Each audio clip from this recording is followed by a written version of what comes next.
राहुल गांधी ने लंदन में जो कुछ कहा था उसको लेकर भाजपा पूरी तरह से आक्रामक मूड में है। जब से राहुल गांधी ने ब्रिटेन में ये जाकर बयान दिया कि भारत में लोकतंत्र खतरे में है, उन्होंने सोचा कि शायद भारत में उनकी आवाज़ नहीं सुनी जा रही है, तो कोई और देश चुना जाए और वहाँ जा कर के खुल कर के बात किया जाए।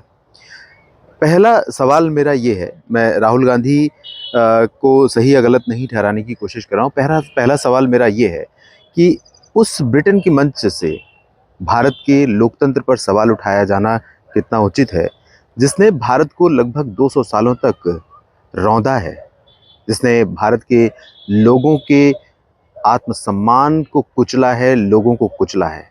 उस ब्रिटेन की संसद, ब्रिटेन के मंच से ब्रिटेन को एक मंच चुनना चाहिए लोकतंत्र की बात करने के लिए, पहली बात।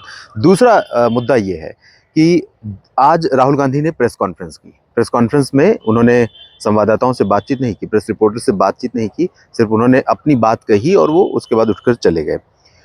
उसमें उन्होंने बहुत ही साफ गोई से बार-बार रिपीट किया कि being a member of parliament, यानी एक सांसद होने के नाते उनका पहला अधिकार है और उस अधिकार को छीना नहीं जाना चाहिए कि वो संसद में अपनी बात को रखें। बात उनकी बिल्कुल ठीक है कि अगर उन्होंने कुछ ऐसा कहा है और उसके ऊपर सवाल उठाए जा रहे हैं और ये भाजपा के जो भाजपा सरकार के 4-4 मंत्रियों की तरफ से उन पर बयानबाजी की जा रही है, उनके ऊपर जो आरोप लगाए जा रहे हैं, उनको कटघरे में खड़ा किया जा रहा है, तो भई उनका पक्ष तो सुनना पड़ेगा। अगर आप आरोप लगा रहे हैं, वो सफाई देना चाहते हैं, तो देने दीजिए।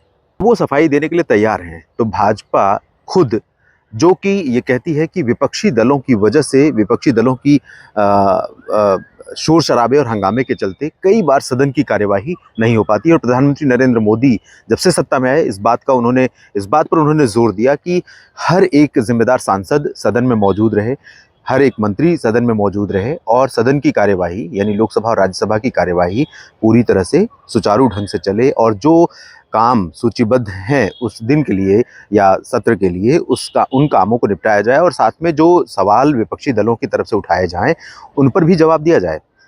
तो कई बार ये देखने को मिला है कि विपक्षी दलों के शोर-शराबे के कारण आमतौर पर सरकार को मजबूरी में सदन को स्थगित करना पड़ता है, लेकिन इस बार तो मामला अलग है। भाजपा के नेता तमाम ढंग से राहुल गांधी पर सवाल उठा रहे हैं और राहुल गांधी को मुद्दा बना करके सदन की कार्यवाही स्थगित की जा रही है। जब भाजपा नेता चिल्लाना शुरू करते हैं, शोर-शराबा शुरू करते हैं, तब कांग्रेस के और विपक्षी दलों के नेता उसका विरोध करते हैं और इसमें विरोध या हंगामा इस तरह से आगे बढ़ता है कि सदन की कार्यवाही स्थगित हो जाती है। लेकिन अल्टीमेटली, यानी अंततः नुकसान तो देश का हो रहा है, भारत के लोगों का हो रहा है कि जो कार्यवाही होनी चाहिए, जो कामकाज होने चाहिए, वो कामकाज नहीं हो पा रहे हैं, गलती चाहे किसी की भी हो। आज के प्रेस कॉन्फ्रेंस में राहुल गांधी ने एक बहुत बड़ा संगीन आरोप लगाया प्रधानमंत्री नरेंद्र मोदी के ऊपर। उन्होंने कहा कि ऑस्ट्रेलिया में जो सौदे हुए, अडानी समूह को जो कॉन्ट्रैक्ट मिले या फिर श्रीलंका में जो कॉन्ट्रैक्ट मिले, उसमें भारतीय स्टेट बैंक और प्रधानमंत्री नरेंद्र मोदी, इन दोनों की क्या भूमिका है?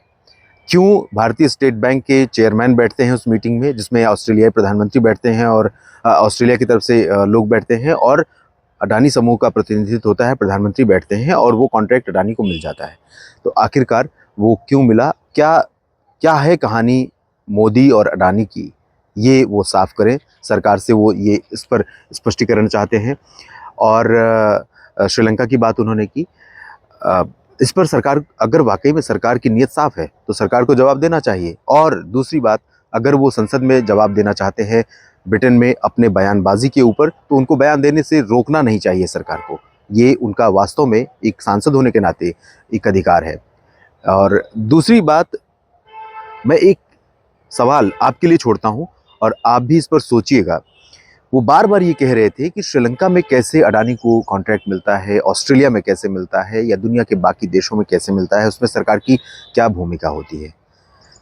अगर ये सही ढंग से कॉन्ट्रैक्ट या बिज़नेस एक्सपेंशन हो रहा है, व्यापार अडानी का बढ़ रहा है दुनिया के देशों में, जो कि इस समय बात होती है, जब हम ग्लोबलाइज़ेशन की बात करते हैं, तो उसमें वही कंपनियां सबसे ज़्यादा, वही देश सबसे ज़्यादा सक्सेसफुल हैं जिनके देश की कंपनियां दुनिया के तमाम देशों में अ, चल रही हैं, ऑपरेट होती हैं और विनिर्माण निर्यात के क्षेत्र में काम कर रही हैं।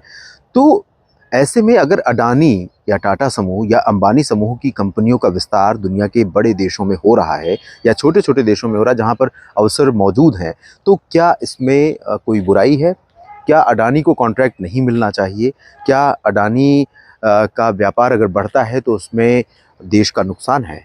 लेकिन इस पर अगर वो सवाल उठा रहे हैं, सरकार ने इसके लिए तरीकों का इस्तेमाल जो किया वो गलत थे। नियम बदले गए, कायदे बदले गए और इससे देश को नुकसान हुआ है, तो सरकार को स्पष्टीकरण देना चाहिए।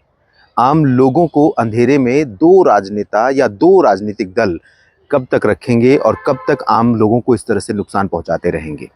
क्योंकि विज्ञापनों के ज़रिए या झूठी बात को बार-बार कहने से वो सच नहीं हो जाएगी। आज नहीं तो कल सच सामने आएगा ही। फिलहाल जुड़ते हैं आपसे किसी और मुद्दे पर बात करने के लिए। आप भी अपनी प्रतिक्रिया ज़रूर दें। आप क्या सोचते हैं इस मुद्दे पर? आपको क्या लगता है राहुल गांधी जो आरोप लगा रहे हैं अडानी पर और सरकार जो आरोप लगा रही है या भारतीय जनता पार्टी जो आरोप लगा रही है राहुल गांधी पर, उन दोनों में से कौन सही है? और आप कमेंट करते समय अपनी मर्यादाओं का ज़रूर ध्यान रखें। भाषा का ऐसी भाषा का इस्तेमाल करें जो मर्यादित हो। एटलीस्ट हम लोग राजनीतिक लोग नहीं हैं, आप भी नहीं हैं, मैं भी नहीं हूँ, तो हमें ऐसी भाषा का इस्तेमाल नहीं करना चाहिए जिससे आपसी रिश्तों में कड़वाहट पैदा हो, क्योंकि राजनेता किसी के नहीं होते हैं। उन्हें अपने एजेंडे पर काम करना है, उन्हें अपना एजेंडा चलाने के लिए हर वो कदम उठाना है जो वो उठा सकते हैं। इस वीडियो में फ़िलहाल इतना ही।